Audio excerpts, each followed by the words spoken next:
Ça va Sam? Tu vas? Ça va, ça va. Alors, sort de où? On a bu un verre en ville. Et après, on se baladait sur les quais. C'était sympa. J'ai pas l'impression qu'elle soit intéressée par ce que je lui dis. Non mais... Qu'est-ce qui te fait rire? Rien. Viens, on y va.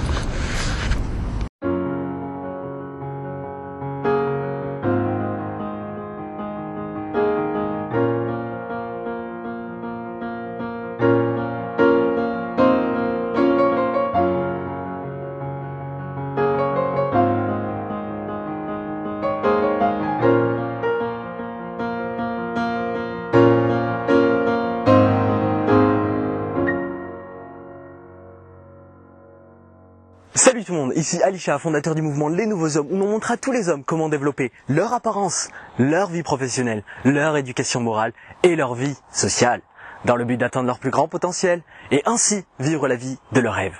Que vous soyez en couple ou que vous veniez de rencontrer une femme, votre capacité à faire évoluer cette relation va dépendre en grande partie de votre capacité à organiser de très bons rendez-vous. Or, croyez-le ou non, la plupart des hommes ignorent totalement comment faire. Donc oubliez le fameux resto ciné et découvrez avec nous comment organiser de très bons rendez-vous pour atteindre le succès social. Alors la première étape pour la création d'un rencard parfait, c'est simplement de planifier et de préparer dans le détail ce dernier. Donc vous allez devoir faire en sorte de savoir où est-ce que vous allez aller, comment vous allez y aller, à quelle heure vous allez y aller et pourquoi vous allez y aller.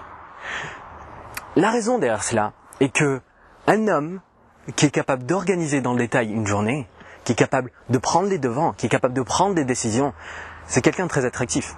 Donc si vous avez déjà fait un rencard et que la fille vous a dit on va où et que vous avez dit je sais pas comme tu veux, c'est pour ça que ça n'a pas fonctionné. C'est simple. Donc vous allez devoir vous planifier dans le détail et même vous allez devoir anticiper les imprévus, puisque si vous voulez aller au restaurant et que je sais pas, ce restaurant a eu des problèmes et que il y a des travaux, il est fermé.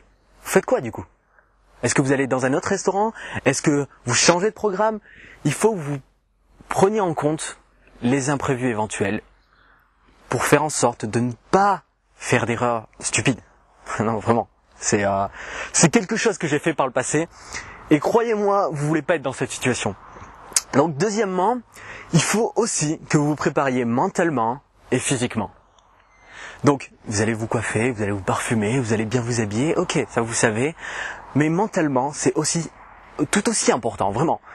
Comme vous ne pouvez pas sortir de chez vous sans gel, vous ne pouvez pas sortir de chez vous sans vous être préparé au préalable mentalement. Donc, si vous êtes programmeur et que vous avez passé la journée à programmer, ou si vous avez passé la journée à lire, croyez-moi, ce sera un désastre. Ce sera un désastre quand vous vous pointerez comme ça à votre rencard, puisque vous ne serez absolument pas dans un état d'esprit social.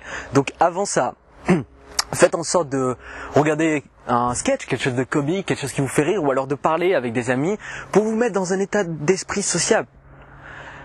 Ça, c'était la deuxième chose extrêmement importante. Et la troisième chose, c'est d'être à 100% présent.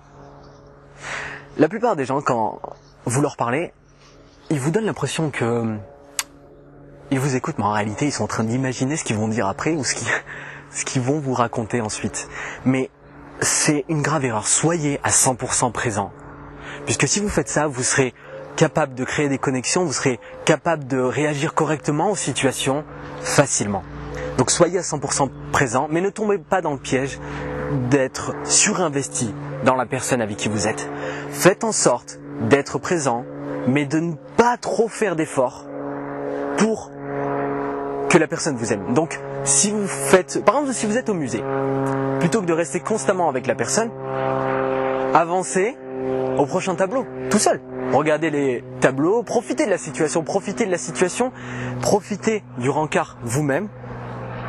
Et la personne vous suivra et ensuite vous pourrez discuter, faites en sorte de ne pas trop vous investir. Sinon vous allez paraître nécessiteux. Et ça c'est une grave erreur, socialement. Une fois que vous avez fait tout ça, une fois que vous avez préparé, une fois que vous avez planifié tout votre rendez-vous, vous allez devoir passer à la seconde étape, qui consiste à savoir où vous allez aller. Alors, pour choisir correctement votre lieu de rendez-vous, vous allez devoir prendre en compte 5 points extrêmement importants, 5 points cruciaux. Le premier, choisissez un lieu de rendez-vous original. N'emmenez pas votre rencard à des lieux où elle a l'habitude d'aller avec des gens qu'elle a déjà rejetés auparavant. Donc, prendre un verre, aller au restaurant, aller au cinéma, tout ça, éventuellement, ça peut être bien. Si vous êtes nul et que vous ne connaissez pas LNH, c'est tout. Non, vraiment, en toute honnêteté, c'est les seuls cas où ça peut être bien. Donc, choisissez un lieu original. Deuxièmement, faites en sorte de prendre un lieu qui fera passer votre rencard sous une palette d'émotions. Faites en sorte que votre conversation ne soit pas le seul centre d'intérêt. Troisièmement, au cas où vous alliez un peu trop loin avec ce que je viens de vous dire, faites en sorte de choisir un endroit où vous pouvez parler, puisque la fête foraine ou le cinéma, honnêtement c'est cool. Mais si c'est beaucoup trop bruyant, si c'est un peu trop fermé comme le cinéma, vous ne pourrez pas parler, donc ça sert strictement à rien. Donc évitez ce genre d'endroit.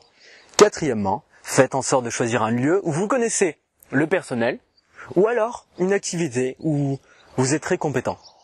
Comme aller regarder une exposition de photos si vous êtes photographe. Ça, c'est une très bonne idée. Et cinquièmement, mais pas le moins important, faites en sorte d'aller à de nombreux endroits différents.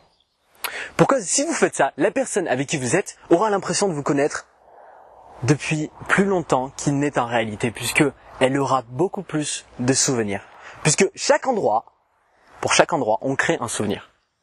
Et c'est comme ça que vous faites en sorte de créer une connexion plus rapidement avec une personne. Maintenant que vous savez comment choisir un rencard, un lieu de rencard, laissez-moi vous donner quelques exemples. Le musée, je l'ai déjà cité. Les expositions de photos, c'est très bien aussi.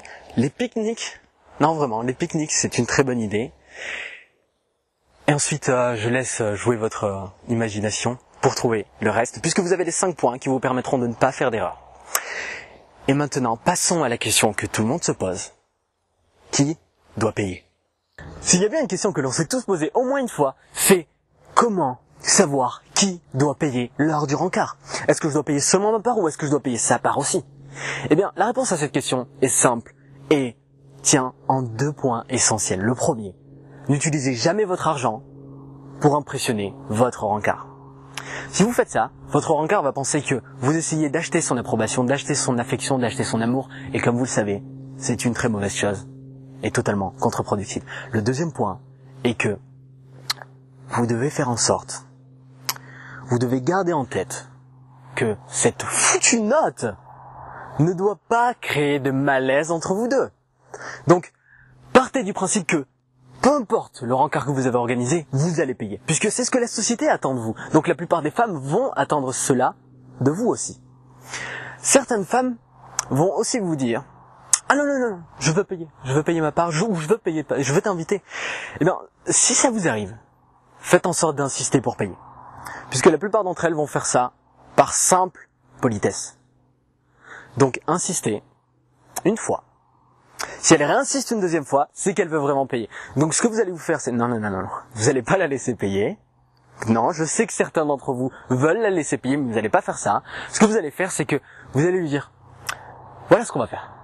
Je vais payer aujourd'hui, et au prochain rencard, tu pourras m'inviter si tu veux. Comme ça, vous avez réglé le problème du malaise créé par la note, et en plus de ça, vous aurez une autre occasion pour la revoir. Donc, gardez ces 2 points en tête, et vous aurez réglé le problème de la note à tout jamais.